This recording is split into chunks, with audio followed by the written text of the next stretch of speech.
شروع کرتا ہوں اللہ کے نام سے جو بڑا مہربان نہایت رحم کرنے والا ہے۔ السلام علیکم دوستو، welcome on S G A stories. دوستو، نبی کریم صلی اللہ علیہ وآلہ وسلم نے بیان فرمایا ہے کہ بنی اسرائیل میں 3 آدمی تھے۔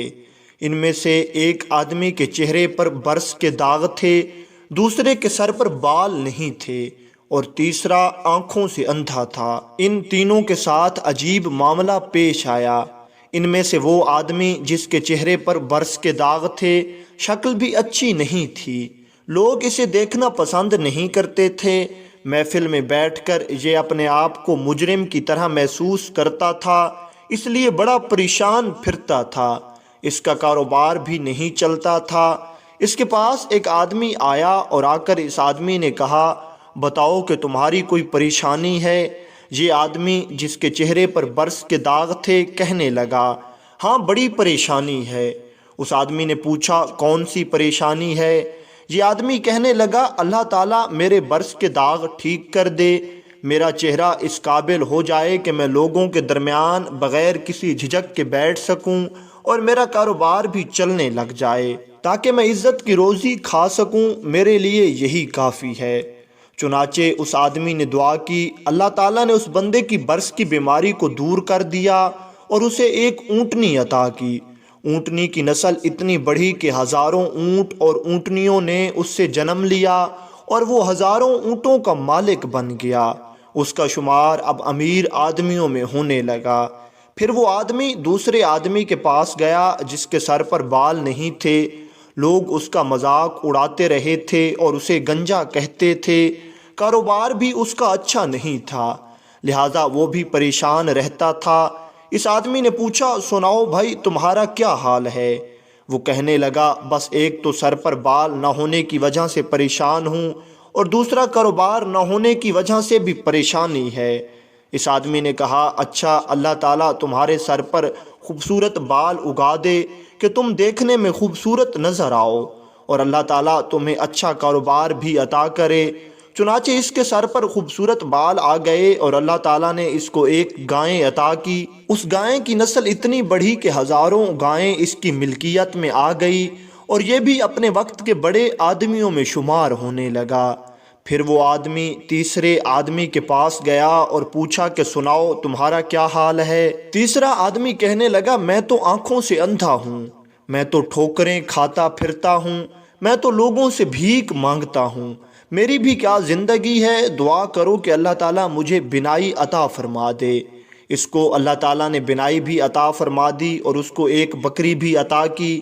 اس بکری کا ریوڑ اتنا بڑھا کہ وہ ہزاروں بکریوں کا مالک بن گیا اور اس کا شمار بھی امیر کبیر آدمیوں میں ہونے لگا۔ کئی سال ان نعمتوں میں گزر گئے، لوگوں میں بڑے چرچے، بڑی عزتیں ہونے لگی کہ فلاں تو چودھری صاحب ہیں، فلاں تو نواب صاحب ہیں۔ ان کا رہن سہن امیرانہ بن گیا، بڑے نوکر چاکر ہو گئے، دنیا کے مکان اور محل بنا لیے تھے، بڑی عزتوں کی زندگی گزارنے لگے اور وقت کے ساتھ ساتھ غفلت کا شکار ہو گئے۔ جب کافی عرصہ گزر گیا تو وہی فرشتہ پہلے کے پاس آیا اور کہنے لگا، سنو میں محتاج ہوں، میں غریب ہوں، میں آپ کے پاس آیا ہوں۔ ایک وقت تھا جب آپ کے پاس کچھ نہیں تھا، اللہ تعالیٰ نے آپ کو سب کچھ عطا کر دیا، آپ مجھے اسی اللہ کے نام پر کچھ دے دیں۔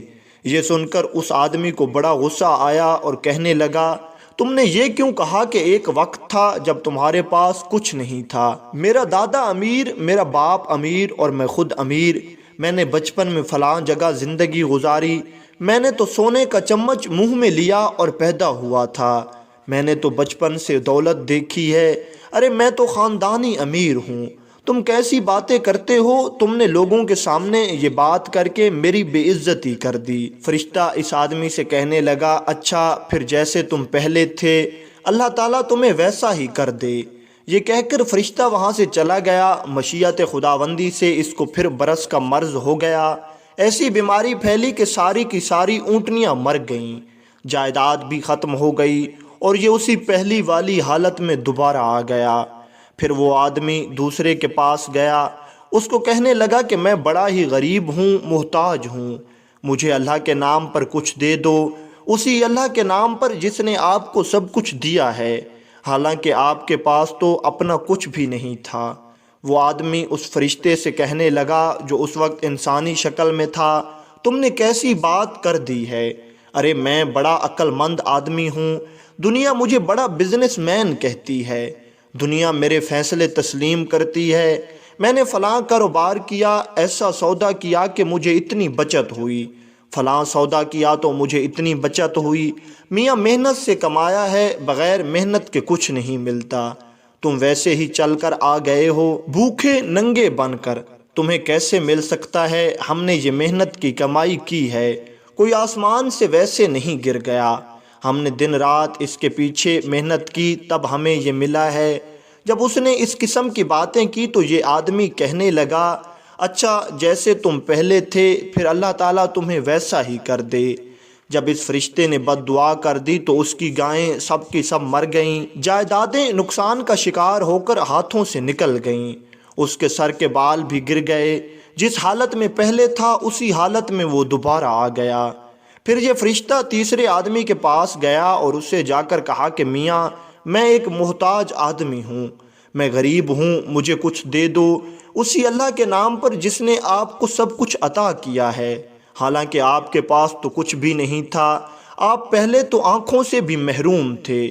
جیسے ہی اس نے یہ بات کہی اس آدمی پر عجیب سی کیفیت طاری ہوئی، آنکھوں سے آنسو آنے لگے اور وہ کہنے لگا، بھائی تم بالکل ٹھیک کہتے ہو، میں تو اندھا تھا، میں تو لوگوں کے سامنے ہاتھ پھیلایا کرتا تھا، میں تو در بدر کی ٹھوکریں کھاتا پھرتا تھا۔ ایک دفعہ کوئی خدا کا بندہ آیا، اس نے دعا کر دی، میرے رب نے مجھے آنکھوں کی بینائی بھی عطا کر دی اور ایک بکری ایسی دی جو اتنی برکت والی تھی۔ آج دیکھو دونوں پہاڑوں کے درمیان جتنا ریوڑ نظر آتا ہے، یہ سب میرے مولا کا کرم ہے، یہ سب میرے مولا کی دین ہے، میرے پاس اپنا کچھ نہیں تھا، یہ کسی کی دعا لگ گئی۔ میرے دوست تم اس اللہ کے نام پر مانگنے کے لیے آئے ہو، میرا ریوڑ تمہارے سامنے ہے، تم جتنا چاہو لے سکتے ہو، میں اپنی اوقات کو کیوں بھولوں، میں تو وہی اندھا ہوں، میرے مولا نے مجھ پر کرم کیا ہے۔ اس اجنبی شخص نے کہا، تمہیں مبارک ہو، میں تو اللہ کا فرشتہ ہوں، اللہ تعالیٰ نے مجھے 3 بندوں کے پاس امتحان کے لیے بھیجا تھا، 2 بندے اپنی اوقات کو بھول گئے اور ان سے پروردگار نے نعمتوں کو واپس لے لیا، مگر تم نے اپنی اوقات کو یاد رکھا، جا اللہ تیری عزت اور مال میں اضافہ فرما دے۔ چنانچہ یہ آدمی بنی اسرائیل کے بڑے باعزت مال والوں میں سے بن گیا۔